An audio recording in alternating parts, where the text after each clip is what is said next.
अग्नि की बात सुनकर प्रणय के कदम वहीं पर रुक गए। उसने पलटकर अग्नि की तरफ देखा तो अग्नि अपनी पॉकेट में अपने दोनों हाथ डाले बड़े ही एटीट्यूड से भरी चाल चलते हुए उसके पास आया और बोला, don't worry mister Pranay Rajput, अब आपको इस बिजनेस डील की फिक्र करने की कोई जरूरत नहीं है। अब तो आपकी और मेरी कंपनी एक ही है। आपकी कंपनी का लॉस मेरा लॉस और आपकी कंपनी का प्रॉफिट मेरा प्रॉफिट। प्रणय गुस्से से चिल्लाते हुए बोला, हाउ डेयर यू, तुम्हारी हिम्मत भी कैसे हुई मेरी कंपनी को अपना कहने की। अग्नि हल्का सा मुस्कुराया और बोला, एक तो आपको रिएक्ट करने की बहुत गंदी आदत है मिस्टर प्रणय राजपूत। आप दूसरे की बात सुनकर बहुत जल्दी गुस्सा हो जाते हैं, लेकिन चेक नहीं करते कि आपका गुस्सा करने की औकात भी है या नहीं। जरा अपनी कंपनी के कुछ डिटेल्स चेक कीजिए, आपको खुद समझ आ जाएगा कि आपको करना क्या है। उसकी बात सुनकर अब प्रणय ने बिना कुछ रिएक्ट किए तुरंत अपना फोन निकाला और चेक किया तो सच में उसकी कंपनी के 50% शेयर अग्नि के नाम पर शो कर रहे थे। वो हैरान रह गया कि ऐसा कैसे हो सकता है, ये होना पॉसिबल ही नहीं था, क्योंकि ये सारे शेयर्स तो मिस्टर अनिकेत राजपूत के नाम थे और वो ऐसे ही अपने शेयर्स किसी और के नाम नहीं कर सकते, और अग्नि के नाम तो बिल्कुल भी नहीं। वो गुस्से से कांपते हुए बोला, मुझे तो लगा था कि तुम बदतमीज बेशर्म हो, लेकिन तुम तो चोर निकले। जरूर तुमने कोई बहुत बड़ा स्कैम किया है, वरना मेरे डैड के शेयर्स तुम्हारे नाम बिल्कुल नहीं हो सकते। अग्नि हल्का सा हंसा और बोला, कोई बात नहीं, तुम चेक कर सकते हो कि कहीं धोखाधड़ी से तो मैंने इन शेयर्स को अपने नाम नहीं करवा लिया। पर मिस्टर प्रणय राजपूत, अग्नि राठौर को ऐसी टुच्ची हरकतों की जरूरत बिल्कुल भी नहीं है। उसके पास इतना है कि तुम जैसे 10 भी आ जाए तो अग्नि राठौर के पैरों की जूती के बराबर भी नहीं होंगे। उसे तुम्हारे किसी शेयर की जरूरत नहीं। हाँ, लेकिन जब अग्नि राठौर कुछ हासिल करना चाहे तो फिर किसी के बाप की औकात भी नहीं कि वो अग्नि राठौर को रोक दे। उसकी बात सुनकर प्रणय गुस्से से चिल्लाया, अग्नि राठौर। अगले ही पल अग्नि ने अपनी उंगली दिखाकर उसे रोका और बोला, आवाज ऊंची मत करना, क्योंकि अग्नि सिंह राठौर को बिल्कुल पसंद नहीं उसके सामने खड़ा इंसान जरा सा भी अपनी औकात से बाहर जाए। अगर ऐसा हुआ तो अग्नि सिंह राठौर को एक पल नहीं लगेगी तुम्हारी आवाज हमेशा के लिए बंद करने को। बोलते हुए अग्नि की आंखें बेहद लाल और उसका लहजा बेहद सर्द हो चुका था। प्रणय को चुप देखकर अब अग्नि फिर से मुस्कुराया और बोला, वैसे एक ऑफर है मेरे पास आपके लिए। उसकी बात सुनकर अब प्रणय ने सवालिया एक्सप्रेशन के साथ उसे देखा तो अग्नि ने अपना हाथ मीटिंग रूम की तरफ बढ़ाया और बिना प्रणय का जवाब या फिर उसकी कोई बात सुने तुरंत खुद मीटिंग रूम में चला गया। प्रणय बस उसे जाते देखता रह गया। वो कुछ पल यूं ही अपनी जगह पर खड़ा रहा, लेकिन इतना तो वो समझ चुका था कि वो पूरी तरह से अग्नि के ट्रैप में फंस चुका है और अब उसे ना चाहकर भी अग्नि का ऑफर तो सुनना ही पड़ेगा। वो भी गुस्से से अपनी मुठ्ठियां कसते हुए मीटिंग रूम के अंदर चला गया। अग्नि सामने हेड चेयर पर बैठा था। प्रणय उसके सामने सुनना ही पड़ेगा। वो भी गुस्से से अपनी मुठ्ठियां कसते हुए मीटिंग रूम के अंदर चला गया। अग्नि सामने हेड चेयर पर बैठा था। प्रणय उसके सामने वाली हेड चेयर पर बैठने लगा, लेकिन अग्नि तुरंत बोला, इस पर बैठने की औकात नहीं है तुम्हारी, अपनी औकात वाली जगह पर बैठो। बोलते हुए उसने अपने पैर से अपने साइड रखी हुई चेयर को धक्का दिया तो वो चेयर थोड़ा पीछे की तरफ हो गई। गुस्से से प्रणय के जबड़े कस गए, लेकिन अभी भी उसने खुद को कंट्रोल रखा और दूसरी चेयर पर बैठ गया। अग्नि ने उसके बैठते ही अपना लैपटॉप ऑन किया और उसमें कुछ करके उस लैपटॉप को प्रणय के सामने घुमा दिया।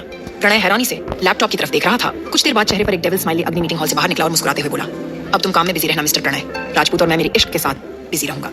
बोलते हुए वो इश्क के बारे में सोच रहा था तो उसकी मुस्कुराहट और भी ज्यादा लंबी हो गई। वहीं दूसरी तरफ मीटिंग हॉल में बैठा प्रणय अभी भी लैपटॉप की तरफ देख रहा था और उसके चेहरे पर परेशानी भरे एक्सप्रेशंस थे। अपार्टमेंट में इश्क किचन में थी और सर्वेंट के साथ खाना बनाने में हेल्प कर रही थी। उसे अग्नि खाना बनाने का बोल कर गया था तो वो अग्नि के लिए भी खाना बना रही थी। आज वो भिंडी की सब्जी, दाल रायता, रोटी और चावल बनाने वाली थी, लेकिन तभी वो सर्वेंट एक खाली डिब्बे को देखते हुए बोली, लेकिन चावल तो खत्म है दीदी। चावल खत्म होने का सुनकर इश्क का चेहरा मायूस हो गया। तभी वो सर्वेंट इश्क की तरफ देखते हुए बोली, आप फिक्र मत कीजिए, नीचे कुछ ही दूरी पर एक ग्रोसरी स्टोर है, मैं वहां से जाकर चावल ले आती हूँ, आप तब तक ये सब देख लीजिए। बोलकर वो वहां से जाने लगी, लेकिन इश्की उसे तुरंत रोकते हुए बोली, आप ऐसा कीजिए, आप खाना बनाइए, ग्रोसरी स्टोर पर मैं होकर आती हूँ। उसकी बात सुनकर सर्वेंट ने अपना सिर हाँ में हिलाया और इश्की अपना पर्स लेकर फ्लैट से बाहर आई। आज पहली बार वो उस फ्लैट से बाहर निकल रही थी। बाहर आते ही उसने सबसे पहले सभी फ्लैट्स पर नजर डाली जो सभी बंद थे। उसे समझ नहीं आ रहा था कि अग्नि किस फ्लैट में रहता होगा, क्योंकि बाहर से देखने से बिल्कुल पता नहीं चल रहा था कि कौन सा फ्लैट वैसे ही बंद है या फिर कौन से फ्लैट पर लॉक लगा हुआ है। लेकिन फिर अचानक ही उसने अपना सिर झटका और बोली, मुझे हुआ क्या है आखिर, मैं क्यों बार बार उनके बारे में सोचती रहती हूँ। मुझे उनके बारे में नहीं सोचना। एक तो वैसे ही उन्होंने मेरा दिमाग खराब कर दिया है और अब ऊपर से मैं खुद उनके ही बारे में सोचती रहूंगी तो मैं पागल हो जाऊंगी। बोलते हुए उसके चेहरे पर छल्लाहट भरे एक्सप्रेशंस थे, लेकिन अगले ही पल एक बार फिर से अग्नि उसके दिमाग में कब्जा करने लगा। वो लिफ्ट से नीचे आई और अपार्टमेंट से बाहर की तरफ देखने लगी, जहां सड़क से कुछ ही दूरी पर उसे एक ग्रोसरी स्टोर नजर आ रहा था। लेकिन वहां तक जाने के लिए इश्क को उस सड़क को पार करना था जिस पर बहुत सारी गाड़ियां आ जा रही थी। उसे डर लग रहा था, लेकिन फिर अपनी बढ़ती हुई धड़कनों के साथ वो उस सड़क की तरफ आ ही गई। वो किसी तरह सड़क को पार कर उस ग्रोसरी स्टोर पर गई और वहां से चावल लिए। तभी उसकी नजर सामने ग्रोसरी स्टोर पर रखे हुए मैगी के पैकेट पर गई। उन पैकेट को देखते ही उसका चेहरा एकदम से लाल हो गया। उसने तुरंत उन मैगी के पैकेट से अपनी नजरें हटा ली। वही ग्रोसरी स्टोर पर खड़े हुए लड़के ने जब इश्की को उन मैगी के पैकेट की तरफ देखते हुए देखा तो वो तुरंत बोला, आपको मैगी चाहिए क्या? इश्की गुस्से से बोली, नहीं मेरे को मैगी बिल्कुल भी नहीं चाहिए और मैगी किसी को खानी भी नहीं चाहिए। अगर कोई आपसे मैगी मांगे तो उसे भी मत देना और अग्नि सिंह राठौर को तो बिल्कुल भी मत देना। उसका रिएक्शन देखकर वो लड़का भी हैरान रह गया, लेकिन तभी इश्की को अपनी गलती का एहसास हुआ तो उसने तुरंत अपना चेहरा झुका लिया और चावल लेकर वहां से वापस सड़क की तरफ चल दी। वो गुस्से से बड़बड़ाते हुए बोली, आप बहुत बुरे हैं मिस्टर अग्नि सिंह राठौर, बहुत बुरे। आपने तो मेरा दिमाग ही खराब कर दिया। आपकी वजह से अब मैं ना जाने क्या क्या सोचती हूँ। बोलते हुए उसने अपना मुंह बनाया हुआ था। उसका ध्यान सिर्फ इस वक्त अग्नि पर था। तभी एक गाड़ी जो कुछ देर पहले सड़क के किनारे पर खड़ी थी, लेकिन जब इश्की उस ग्रोसरी स्टोर पर जा रही थी तब उस गाड़ी ने इश्की को उस ग्रोसरी स्टोर पर जाते हुए देखा था। अब वो इश्की को वापस आते हुए देख तुरंत स्टार्ट हुई और बड़ी ही तेजी से उसकी तरफ बढ़ी। वहीं दूसरी तरफ इश्की अभी भी अग्नि के ख्यालों में खोई हुई आगे की तरफ बढ़ रही थी। अचानक ही उसके हाथों में पकड़ा हुआ बैग दूर उछल गया और उसमें से सारे चावल बिखरकर नीचे जमीन पर गिर गए और इश्की अग्नि के ऊपर सड़क के किनारे पर गिरी हुई थी। इश्की ने डर से अपनी आंखें बंद कर ली थी। उसकी धड़कन बेहद तेज हो चुकी थी। उसकी गहरी गहरी हांफती हुई सांसें अग्नि को बाहर तक सुनाई दे रही थी। इश्क ने धीरे धीरे अपनी आंखें खोली। अपने बिल्कुल सामने अग्नि का चेहरा देखकर उसकी आंखें बड़ी हो गई। एक पल के लिए वो अग्नि की तरफ देखते ही रह गई और फिर बड़ी ही मासूमियत से बोली, क्या हम दोनों मर गए? उसका सवाल सुनकर अग्नि का चेहरा लाल होने लगा। वो गुस्से से बोला, ये क्या बकवास कर रही हो तुम? इश्क एक बार फिर से बड़ी ही मासूमियत से बोली, मेरी उस गाड़ी से टक्कर हुई है और मेरा एक्सीडेंट हुआ है। इसका मतलब मैं इस दुनिया में नहीं तो क्या आप मेरे पीछे पीछे दूसरी दुनिया में भी आ गए? हालांकि उसकी बात सुनकर अग्नि को गुस्सा आना चाहिए था, लेकिन उसकी इस मासूमियत पर उसे हद दर्जे का प्यार आ रहा था। वो बड़े ही दिलकश तरीके से बोला, मैंने तो तुमसे पहले ही कहा था एंग्री बर्ड कि तुम जहां भी जाओगी मैं तुम्हारे पीछे आ जाऊंगा। इश्क हैरानी से बोली, जहां जाऊंगी वहीं पीछे आ जाओगे? अग्नि उसकी आंखों में आंखें डालकर बोला, बिल्कुल, क्योंकि इस इश्क के बिना अब अग्नि को जीना ही नहीं। बोलते हुए उसकी आंखों के सामने वो पल चल रहा था जब इश्क के खाई में कूद जाने के बाद उसने खुद खाई में छलांग लगा दी। तभी अचानक से इश्क को अपने कानों में जोर जोर से हुरन बजाने की आवाज सुनाई देने लगी। उसने तुरंत अपने आसपास देखा तो खुद को सड़क किनारे यूं गिरा हुआ महसूस कर उसकी आंखें एक बार फिर से बड़ी हो गई और वो गुस्से से अग्नि को देखने लगी। अग्नि के चेहरे पर भी मुस्कुराहट तैर गई। इश्क तुरंत उसके ऊपर से खड़ी हुई और बोली, आपको शर्म नहीं आती क्या यूं सड़क पर मुझे इस तरह से अपनी बाहों में लेने में? अग्नि मुस्कुराते हुए बोला, अगर मैं तुम्हें अपनी बाहों में नहीं लेता तो वो गाड़ी सच में तुम्हें टक्कर मार जाती। उसकी बात सुनकर इश्क को अपनी बेवकूफी का एहसास हुआ। जिंदा होने के बाद वो कैसे खुद को ही मरा हुआ समझ रही थी। वही उसने अपने हाथों की तरफ देखा जहां अब ना उसका पर्स था और ना ही चावल। वो गुस्से से बोली, ये सब ना आपकी वजह से हुआ है। आपने मेरे दिमाग की दही कर रखी है। मैं आपके बारे में सोचना नहीं चाहती, लेकिन आप फिर भी मेरे दिमाग में आकर बैठ जाते हैं और जाने का नाम ही नहीं लेते। आपकी वजह से ये सब कुछ हुआ है। अगर सच में मेरा एक्सीडेंट हो जाता तो मैं मर। अभी वो बोल ही रही थी और बोलते बोलते उसकी आंखों में नमी आ गई थी। अग्नि तुरंत उसके बिल्कुल करीब हुआ और उसकी कमर पर अपना हाथ रखकर उसे अपने करीब खींचते हुए बोला, सोचना भी मत। इस अग्नि के होते हुए उसकी इश्क को कुछ भी नहीं हो सकता। एक बार पहले भी तुम मेरे लिए अपनी सांसों से लड़कर आई हो और इस बार तो मैं तुम्हें कहीं जाने ही नहीं दूंगा। बोलते हुए जब उसकी आवाज और उसकी नजरें इश्क पर और भी ज्यादा गहरी हो गई तो इश्क को अपनी बॉडी में एक सनसनी से महसूस हुई। वो अग्नि से कुछ पूछना चाहती थी लेकिन पूछ ही नहीं पाई। वही इश्क को अब बिल्कुल चुप देखकर अग्नि ने एक झटके में उसे अपनी गोद में उठा लिया तो इश्क की आंखें हैरत में फैल गई। वो तुरंत अग्नि की गोद से नीचे उतरने की कोशिश करने लगी, लेकिन अग्नि के जानदार हाथों के आगे वो बिल्कुल मासूम सी बच्ची लग रही थी। वो अग्नि की तरफ देखते हुए बोली, प्लीज मुझे छोड़ दीजिए, कोई देख लेगा तो क्या बोलेगा? अग्नि एक्सप्रेशनलेस होकर बोला, मुझे किसी के बोलने से फर्क नहीं पड़ता एंग्री बर्ड, मैं वही करता हूँ जो मैं करना चाहता हूँ। बोलते हुए अग्नि उसे बिल्डिंग के अंदर ले आया था। इश्क ने सामने लिफ्ट की तरफ देखा। अग्नि के साथ लिफ्ट में जाने का सोचकर ही उसका दिल जोर से धक धक करने लगा था। वो एक बार फिर से बोली, प्लीज मुझे छोड़ दीजिए ना, मैं अपने आप चली जाऊंगी। अगर कोई देखेगा तो बहुत बुरा लगेगा। अग्नि बोली रही थी कि अग्नि उसे लिफ्ट के अंदर भी लेकर आ गया और उसे लिफ्ट में खड़ा कर दिया। इश्क की धड़कनों ने रफ्तार पकड़ ली। उसे समझ नहीं आ रहा था कि अब अग्नि क्या करेगा। उसे लिफ्ट में छोड़कर जाएगा या फिर? अभी वो सोच ही रही थी कि अग्नि ने बटन प्रेस किया और लिफ्ट का दरवाजा बंद हो गया। लेकिन अभी तो इश्क की धड़कनों का रुकना बाकी था। लिफ्ट का दरवाजा बंद होते ही जब अग्नि अपने दोनों हाथ लिफ्ट की दीवार पर रखकर इश्क के ऊपर झुका तो इश्क ने तुरंत से अपनी आंखें बंद कर ली और एक पल के लिए उसकी हार्ट बीट स्किप हो गई। उसे अग्नि की गरम गरम सांसें अपनी गर्दन पर महसूस हो रही थी और अगले ही पल न सिर्फ उसकी गर्म सांसें ही नहीं बल्कि उसके हार्ड लिप्स भी उसे अपनी सॉफ्ट सॉफ्ट गर्दन पर महसूस होने लगे। इश्क ने तुरंत से अग्नि के सीने पर अपने हाथ रखते हुए अपने नाखून उसके सीने पर चुभाने शुरू कर दिए और उसके नाखूनों को अपनी बॉडी में धंसता हुआ महसूस कर अग्नि और भी ज्यादा वाइल्ड होकर उसे उसके सीने पर चूमने लगा। इश्क हल्का हल्का कांप रही थी। उसे कांपते हुए महसूस कर अग्नि ने अपना चेहरा उठाकर उसकी तरफ देखा और बोला, ठंड लग रही है क्या? इश्क ने अपना सिर हाँ में हिलाया। अग्नि सेडक्टिव वॉइस में बोला, थोड़ी गर्मी दूं क्या? इश्क ने उसकी मधोशी भरी आंखों में देखते हुए एक बार फिर से अपना सिर हाँ में हिला दिया। जैसे ही इश्क ने अपना सिर हाँ में हिलाया अग्नि के चेहरे पर वो सेडक्टिव स्माइल और भी ज्यादा गहरी हो गई। उसने अपना हाथ इश्क की कमर पर रखकर उसे बिल्कुल अपने करीब खींच लिया और अपने होंठ बिल्कुल इश्क के होंठों के करीब करते हुए बोला, उसके लिए तो हमें रूम में चलना पड़ेगा। मुझे लिफ्ट में कोई प्रॉब्लम नहीं है, लेकिन एंग्री बर्ड तुम्हें प्रॉब्लम हो सकती है। उसकी बात पर अचानक से इश्क वापस होश में आई। न जाने क्यों उसने अग्नि की बात पर अपना सर हाँ में हिला दिया था। वो तुरंत अग्नि से अलग होने की कोशिश करने लगी, लेकिन अग्नि ने उसे बहुत ही ज्यादा कसे हुए हाथों से पकड़ रखा था। इश्क गहरी गहरी सांस लेते हुए बोली, कोई आ जाएगा? अग्नि बोला, रूम में चलते हैं, वहां पर अनकंफर्टेबल भी नहीं होगा और जिस तरह की गर्मी तुम्हें चाहिए वो मैं अच्छे से दे पाऊंगा। बोलते हुए जब उसने इश्क की गर्दन के नीचे अपनी नजर डाली तो इश्क के रोंगटे खड़े होने लगे। उस वक्त लिफ्ट का दरवाजा खुला। इश्क तुरंत से बाहर की तरफ जाने लगी, लेकिन अग्नि ने उसे गोल घुमाकर नीचे झुककर अपनी गोद में उठा लिया और फ्लैट के दरवाजे पर लेकर आया। इश्क उसके चेहरे में खोई हुई बोली, अगर अंदर प्रणय हुआ तो? अग्नि डेविल एक्सप्रेशन के साथ बोला, अच्छी बात है, फिर तो मुझे दिन में तुमसे दूर जाना ही नहीं पड़ेगा, दिन और रात दोनों तुम्हारे साथ होंगे। इश्क गुस्से से बोली, आप मुझे बहुत परेशान कर रहे हैं। अग्नि मुस्कुराया और बोला, ठीक है, अब परेशान नहीं करूंगा, अब तुम्हें तुम्हारी फेवरेट करनी दूंगा। बोलते हुए उसने दरवाजा अपने पैर से खोला और अंदर आया। अंदर हाल में खड़ी सर्वेंट ने जब दरवाजे की तरफ देखा तो इश्क को अग्नि की गोद में देखकर उसकी आंखें बड़ी हो गईं। इश्क का चेहरा भी शर्म से लाल होने लगा। सर्वेंट इश्क की तरफ देखते हुए बोली, मेम साहब, आप तो चावल लेने गई थी ना? अग्नि इश्क को अपनी गोद में लेकर अंदर की तरफ आया और बोला, चावल बनाने की जरूरत नहीं है, जो अवेलेबल है बना दो और हमें डिस्टर्ब मत करना। बोलते हुए अग्नि इश्क को लेकर अंदर रूम में चला गया। वो सर्वेंट बस उन दोनों को जाते देखती रह गई। वहीं इश्क की आंखें भी बड़ी हो गईं। अग्नि ने इश्क को लाकर बेड पर लिटाया। इश्क उसकी आंखों में देखते हुए बोली, ये आपने क्या किया?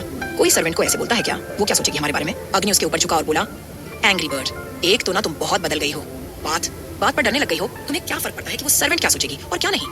तुम बस मुझ पर ध्यान दो ना। पहले तो तुम्हारा सारा ध्यान सिर्फ मुझ पर होता था। उसकी बात सुनकर इश्क एक पल के लिए उसे देखते रह गई और बोली, पहले कब?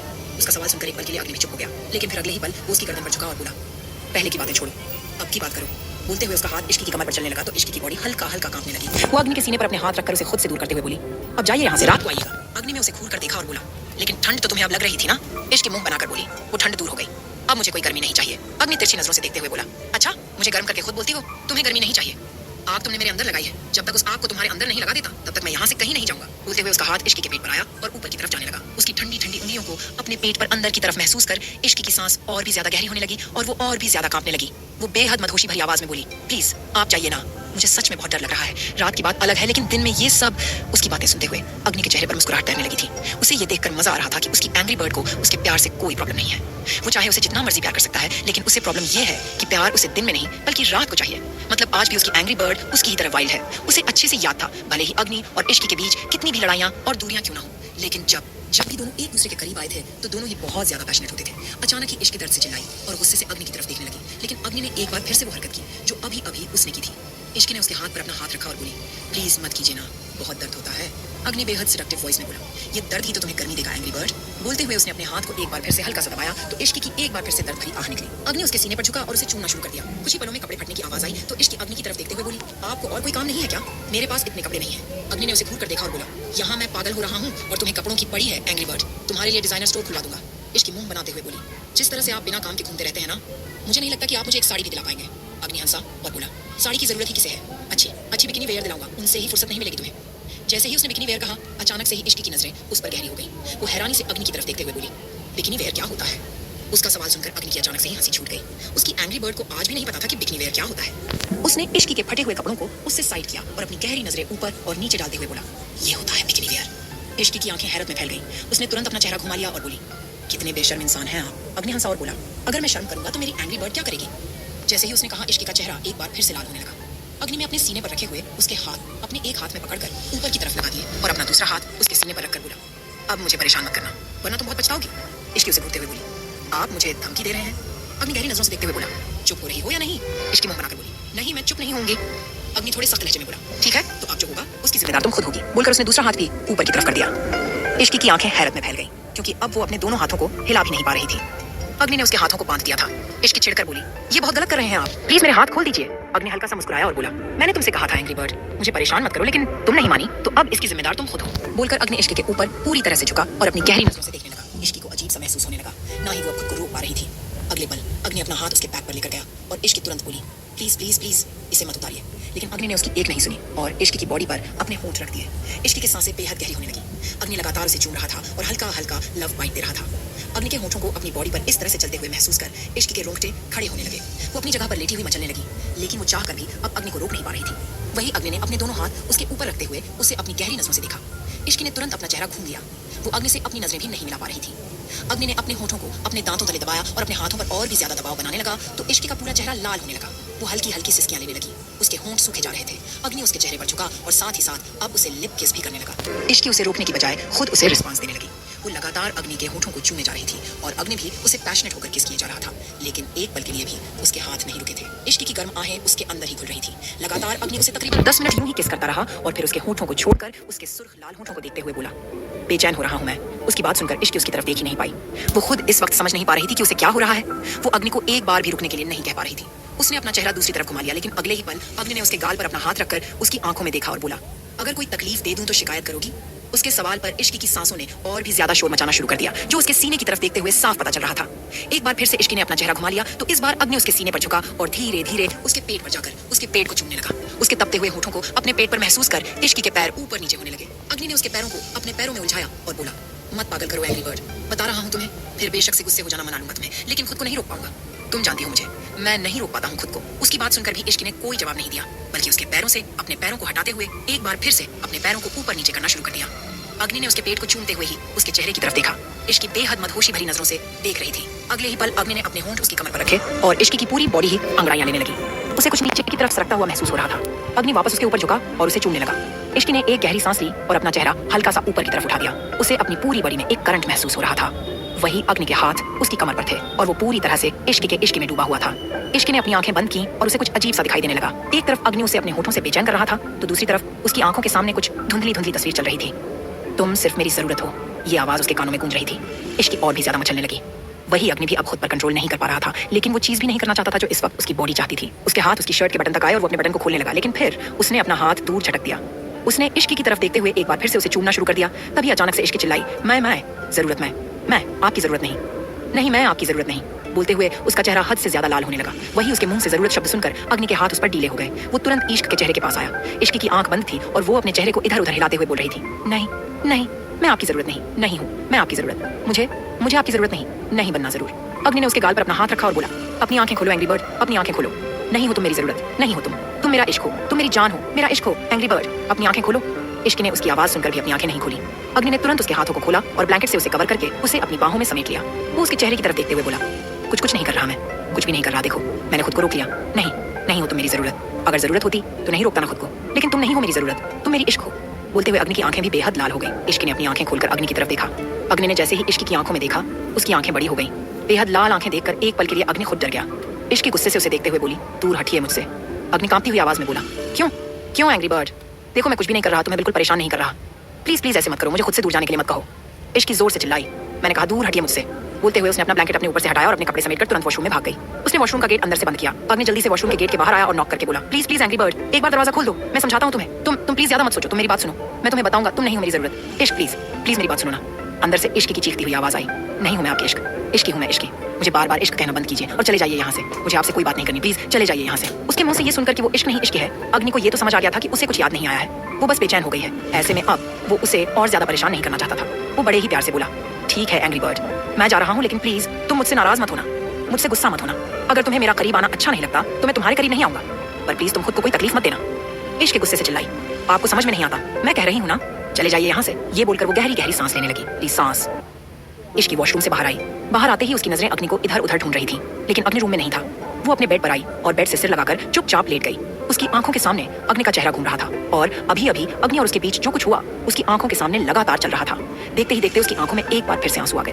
वो रोते हुए बोली, मुझे नहीं समझ में आ रहा, ये सब मेरे साथ क्या हो रहा है। मैं तो आपको जानती भी नहीं, ना ही आज से पहले कभी आपको देखा है, फिर भी लग रहा है कि मैं आपको बहुत अच्छी तरह से जानती हूँ।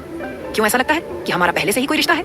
क्यों मैं आपकी तरफ इतना अट्रैक्ट हो रही हूँ कि आज मैंने खुद को पूरी तरह से आपको सौंप दिया? आप चाहते तो मेरे साथ कुछ भी कर सकते थे, लेकिन मुझे यूं देखकर आपने मुझे छोड़ दिया। क्यों मैंने ऐसे रिएक्ट किया? मुझे कुछ समझ नहीं आ रहा मेरे साथ क्या हो रहा है। अगर हम दोनों के बीच कोई रिश्ता है तो मुझे याद क्यों नहीं आ रहा कि वो रिश्ता क्या है, और मैं आपको पहचान क्यों नहीं पा रही हूँ। बोलते हुए लगातार उसकी आंखों से आंसू बह रहे थे जो उसके तकिए को भिगो रहे थे। कुछ देर बाद दरवाजा नॉक हुआ। इश्क ने अपनी जगह से उठकर खुद को मिरर में एक नजर देखा। शावर लेकर उसने कपड़े चेंज कर लिए थे, लेकिन उसकी लाल आंखें अभी भी साफ बता रही थी कि वो बहुत ज्यादा रोई है। उसने अपनी आंखों में अच्छे से काजल डाला और फिर अपनी आंखों को हल्का हल्का मसला ताकि उसकी आंखें थोड़ी ठीक हो जाएं। खुद का हुलिया सुधार वो दरवाजा खोलने आई। जैसे ही उसने दरवाजा खोला, सामने उसकी नजर प्रणय पर गई जो घर वापस आ चुका था। शाम हो चुकी थी। प्रणय को देखकर वो हल्का सा मुस्कुराई। प्रणय उसे देखते हुए बोला, क्या हुआ, तुम इतनी उदास लग रही हो और तुम्हारी ये लाल आंखें, कुछ हुआ है क्या? तुम रो रही थी? इश्क ने तुरंत से अपना सर न हिलाया और बोली, नहीं बिल्कुल भी नहीं, वो बस मुझे नींद आ रही थी तो मैं थोड़ी देर सो गई थी, लेकिन अब मैं बिल्कुल ठीक हूँ। प्रणय हंसा और बोला, तुम और तुम्हारी नींद दोनों ही बहुत अजीब है। रात को सोती नहीं हो और दिन में तुम्हें इतनी नींद आती है कि तुम्हारी आंखें लाल हो जाती हैं। खैर आओ, जल्दी से बाहर आओ, तुम्हारे लिए एक सरप्राइज है। बोलते हुए उसने इश्क का हाथ अपने हाथ में थाम लिया और उसे बाहर की तरफ लेकर जाने लगा। इश्क धीमे धीमे कदमों के साथ उसके साथ बाहर आई। वहीं दूसरी तरफ अग्नि अपने फोन में सब कुछ देख रहा था। प्रणय इश्क को डाइनिंग टेबल पर लेकर आया। वो एक्साइटेड होकर बोला, सरप्राइज। इश्क ने सामने डाइनिंग टेबल पर देखा तो पिज्जा के कुछ बॉक्स डाइनिंग टेबल पर रखे थे। इश्क को पिज्जा बहुत पसंद था, लेकिन उन पिज्जा बॉक्स को देखते हुए उसके चेहरे पर रत्ती भर एक्साइटमेंट भी नहीं आई। वहीं अग्नि अभी भी अपनी फोन की तरफ देख रहा था। भले ही उसे इश्क नहीं दिखाई दे रही थी, लेकिन उसके आसपास जो हो रहा था और जो वो बोलती थी वो उसे साफ पता चलता था। सामने पिज्जा बॉक्स देखते हुए उसके चेहरे पर कुछ खास रिएक्शन नहीं थे। प्रणय इश्क का हाथ पकड़कर उसे आगे लेकर आया और चेयर पर बिठाकर उसके सामने एक पिज्जा बॉक्स खोला। जैसे ही अग्नि की नजर उस पिज्जा बॉक्स पर गई, उसके चेहरे पर परेशानी झलकने लगी। वहीं इश्क भी हैरानी से उस पिज्जा बॉक्स को देख रही थी। उसने एक नजर हैरानी से अब प्रणय को भी देखा। प्रणय अच्छी तरह से जानता था कि उसे स्वीट कॉर्न से एलर्जी है, लेकिन फिर भी स्वीट कॉर्न वाला पिज्जा वो इश्क के लिए लेकर आया। इस बात से इश्क हैरान थी। वहीं दूसरी तरफ अग्नि ने तुरंत अपने फोन से इश्क के नंबर पर कॉल कर दिया। रूम में रखा हुआ इश्क का फोन बजा। अपने फोन की आवाज सुनकर इश्क की आंखें बड़ी हो गई। प्रणय उसे देखते हुए बोला, तुम पिज्जा एंजॉय करो, मैं तुम्हारा फोन लेकर आता हूँ। लेकिन फोन पर कहीं अग्नि का फोन ना हो, ये सोचकर इश्क तुरंत अपनी जगह से उठी और बोली, नहीं आप रुकिए, मैं अपना फोन लेकर आती हूँ। बोलकर वो तुरंत अपने रूम में गई। जैसे ही उसने अपने फोन पर अग्नि का फोन आता हुआ देखा, उसकी आंखें बड़ी हो गई, लेकिन उसने एक राहत की सांस ली कि कम से कम वो खुद अपना फोन लेने रूम में आई। वरना प्रणय अग्नि का नंबर देखता तो उससे ना जाने कैसे सवाल करता। उसने तुरंत कॉल डिस्कनेक्ट किया, लेकिन अगले ही पल अग्नि का फोन एक बार फिर से आया। इश्क ने खींचते हुए कॉल रिसीव किया। सामने से अग्नि की परेशानी भरी आवाज आई, स्वीट कॉर्न वाला पिज्जा बिल्कुल भी मत खाना, तुम्हें स्वीट कॉर्न से एलर्जी है एंग्री बर्ड। अग्नि की बात सुनकर इश्क के चेहरे की हवाइयां उड़ गई। उसे स्वीट कॉर्न से एलर्जी है, ये बात अग्नि को कैसे पता? वो खींचकर बोली, आखिर आप है कौन? क्यों मुझे इतना परेशान करते हैं? मुझे एलर्जी है, इससे आपको क्या प्रॉब्लम है? आपको तो कुछ नहीं हो रहा ना? बार बार मुझे परेशान करना बंद कर दीजिए। मैं अच्छी तरह से जानती हूँ मुझे क्या चीज खानी है क्या नहीं। आपको मेरी फिक्र करने की जरूरत नहीं है और आइंदा आप मुझे फोन मत कीजिएगा। बोलकर इश्क ने कॉल डिस्कनेक्ट किया और अपना फोन स्विच ऑफ कर साइड टेबल पर रख बाहर चली गई। अग्नि बस अपने फोन की तरफ देखता ही रह गया। उसने जल्दी से दोबारा कैमरा फुटेज ऑन की तो एक बार फिर से इश्क की डाइनिंग टेबल पर बैठी थी और उसके सामने पिज्जा बॉक्स था। इश्क अपने मन में ही बोली, मुझे किसी की फिक्र की कोई जरूरत नहीं है, मैं अपना ख्याल खुद रख सकती हूँ। उसने अपने सामने पिज्जा बॉक्स में से पिज्जा स्लाइस उठाई और खाने लगी। उसके चेहरे पर बड़े ही अलग से एक्सप्रेशंस थे, जैसे वो अपनी जिद के चलते हुए वो उस पिज्जा को खा रही हो। उसकी आंखों में एक अलग सा सूनापन नजर आ रहा था। प्रणय भी उसके सामने बैठा अपना पिज्जा एंजॉय कर रहा था। इश्क ने जल्दी से पिज्जा खत्म किया और प्रणय की तरफ देखते हुए बोली, अब मैं अपने रूम में जा रही हूँ, मुझे कुछ देर और आराम करना है। बोलकर बिना प्रणय का जवाब सुन वो सीधा वहां से अपने रूम की तरफ चली गई। रूम में आते ही वो गहरी गहरी सांस ले रही थी। उसकी पूरी बॉडी कांपने लगी थी और चेहरा बिल्कुल लाल हो गया था। चेहरे पर हल्के हल्के रैशेज आने शुरू हो गए थे। उसे समझ आ रहा था कि ये सब स्वीट कॉर्न से हो रही एलर्जी की वजह से हो रहा है। वो अच्छी तरह से जानती थी कि ये सब होगा, लेकिन फिर भी उसने वो स्वीट कॉर्न वाला पिज्जा खा लिया। शायद वो अग्नि को दिखाना चाहती थी कि उसे अग्नि की केयर की जरूरत बिल्कुल भी नहीं है। उसे एक बेचैनी सी महसूस होने लगी थी। वो बेड की तरफ आई और बेड पर बैठते हुए बोली, कुछ नहीं होगा, हल्का सा रिएक्शन होगा और अभी ठीक हो जाएगा। वो बेड पर लेट गई और अपनी आंखें बंद कर ली। उसे अपनी बॉडी में एक अजीब सा दर्द महसूस हो रहा था, लेकिन बिना किसी चीज की परवाह किए और कुछ शो किए वो चुपचाप बेड पर लेटी रही। कुछ ही देर में उसे नींद आने लगी थी। तभी अचानक से उसे महसूस हुआ कि कोई उसके आसपास है। उसने तुरंत से अपनी आंखें खोली तो सामने ही अग्नि था, जो गुस्से से उसे देख रहा था। इश्की तुरंत अपनी जगह से उठी और बोली, आपको समझ में नहीं आता क्या? मैंने कहा ना आपसे, मुझे आपकी जरूरत नहीं है। आप चुपचाप यहाँ से चले जाइए वरना मैं शोर मचाऊंगी। अग्नि उसे गुस्से से घूरते हुए बेड पर बैठा और बोला, मुझे खुद से दूर जाने के लिए कह रही हो, जबकि मैं तुम्हें पहले ही कह चुका हूँ कि तुम कुछ भी कहो, लेकिन मैं तुमसे दूर नहीं जाऊंगा। लेकिन फिर भी तुम्हारे कहने पर मैं चुपचाप यहाँ से चला गया था। तुम्हें कहा था कि तुम वो पिज्जा नहीं खाओगी, लेकिन तुमने वो पिज्जा फिर भी खाया। अब अपनी हालत देख रही हो, क्या हालत हो रखी है तुम्हारी? बोलते हुए वो इश्क की तरफ देख रहा था तो इश्क ने भी अपने हाथों पैरों की तरफ देखा जहां पर रैशेस दिखाई दे रहे थे। इश्क गुस्से से बोली, तो आपको क्या, जो हुआ है मुझे हुआ है ना, इससे आपको क्या प्रॉब्लम हो रही है? आप जाइए यहाँ से, मुझे आपसे कोई बात नहीं करनी। अभी वो बोल नहीं रही थी कि अग्नि ने साइड टेबल पर रखा हुआ पानी का गिलास उसकी तरफ बढ़ाया और बोला, चुपचाप दवाई लो। बोलते हुए उसने अपना हाथ इश्क की तरफ बढ़ाया जिसमें दवाई थी। इश्क एक पल के लिए उसे देखती रह गई। अग्नि एक्सप्रेशनलेस होकर बोला, दवाई ले लो, उसके बाद मैं चला जाऊंगा। अगर मेरा तुम्हारे करीब आना तुम्हें इतना ही बुरा लग रहा है ना एंग्री बर्ड, तो मैं चला जाऊंगा। एक बार पहले भी तुमसे कहा था कि तुम ख्वाहिश हो मेरा इश्क हो। तुम्हारी आंखों में आंसू देकर मुझे मेरा इश्क नहीं चाहिए, लेकिन इसका मतलब ये नहीं कि मैं तुमसे दूर हो जाऊंगा। मुझे जब लगेगा कि मुझे तुम्हारे पास आना है तो मैं तुम्हारे पास आऊंगा, और तुम तो क्या, कोई भी मुझे रोक नहीं सकता। बोलते हुए उसके चेहरे पर जो एक्सप्रेशंस थे उनसे साफ पता चल रहा था कि उसका इशारा बाहर हॉल में बैठे प्रणय की तरफ है। इश्क ने उसके हाथों से वो दवाई लेकर चुपचाप खा ली। अग्नि ने वो खाली पानी का गिलास टेबल पर रखा और बालकनी की तरफ जाने लगा। इश्क हैरानी से उसे देख रही थी। उसे बिल्कुल यकीन नहीं हो रहा था कि उसके कहने पर अब अग्नि सच में जा रहा है। लेकिन अचानक ही अग्नि के कदम रुके और उसने पलटकर इश्क की तरफ देखा। इश्क की धड़कनों ने भी जैसे अचानक से शोर मचाना शुरू कर दिया था। अग्नि उसके पास आया और उसके चेहरे पर झुका। इश्क की धड़कन एकदम से स्किप हो गई। अग्नि उसके चेहरे पर झुककर बोला, तुम मेरी हो इश्क, तुम्हारे लिए अगर मुझे तड़पना भी पड़े ना तो मैं तड़प लूंगा, लेकिन ये बिल्कुल मत सोच लेना कि मैं तुम्हारे बिना रहूंगा या फिर तुम्हें खुद से दूर जाने दूंगा।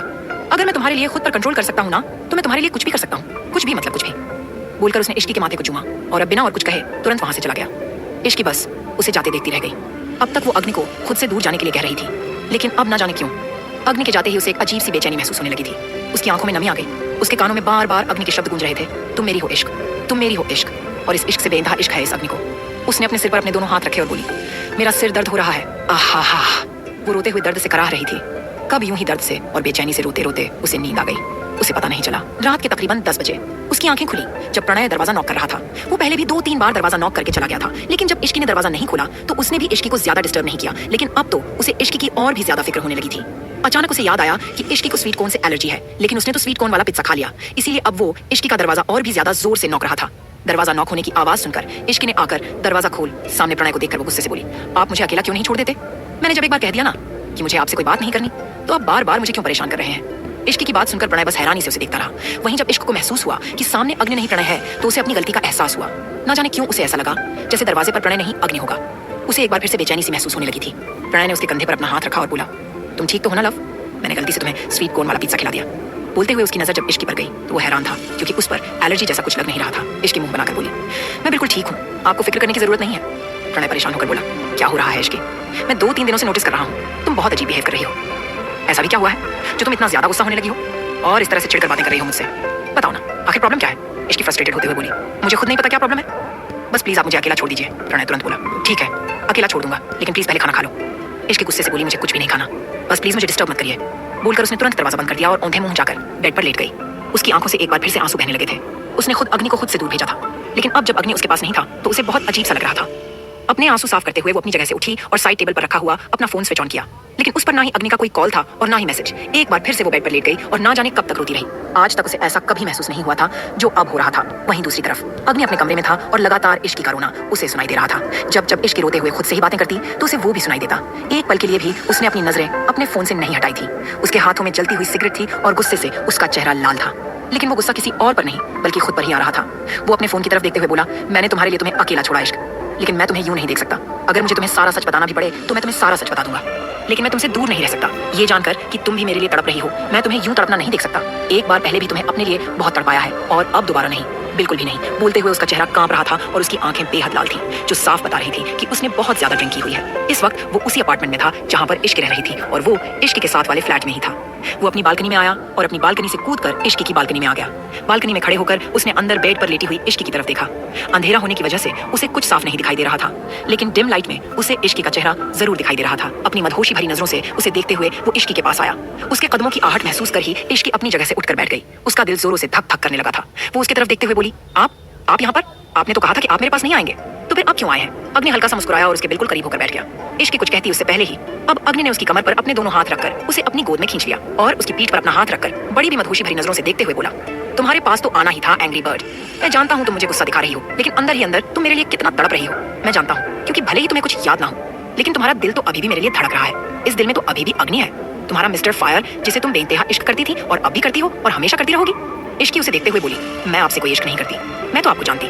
अभी वो बोल ही रही थी कि अग्नि ने उसके होठों पर अपनी उंगली रखी और बोला, तुम मुझे अच्छे से जानती हो इश्क, बल्कि तुम तो मुझे इतना जानती हो जितना मैं भी खुद को नहीं जानता। तुम मेरी इश्क हो तो भला मुझसे अनजान कैसे हो सकती हो? तुम बीवी हो मेरी, you are my wife angry bird, तो फिर तुम मुझसे ही अलग कैसे हो सकती हो? उसकी बात सुनकर इश्क की आंखें बड़ी हो गई।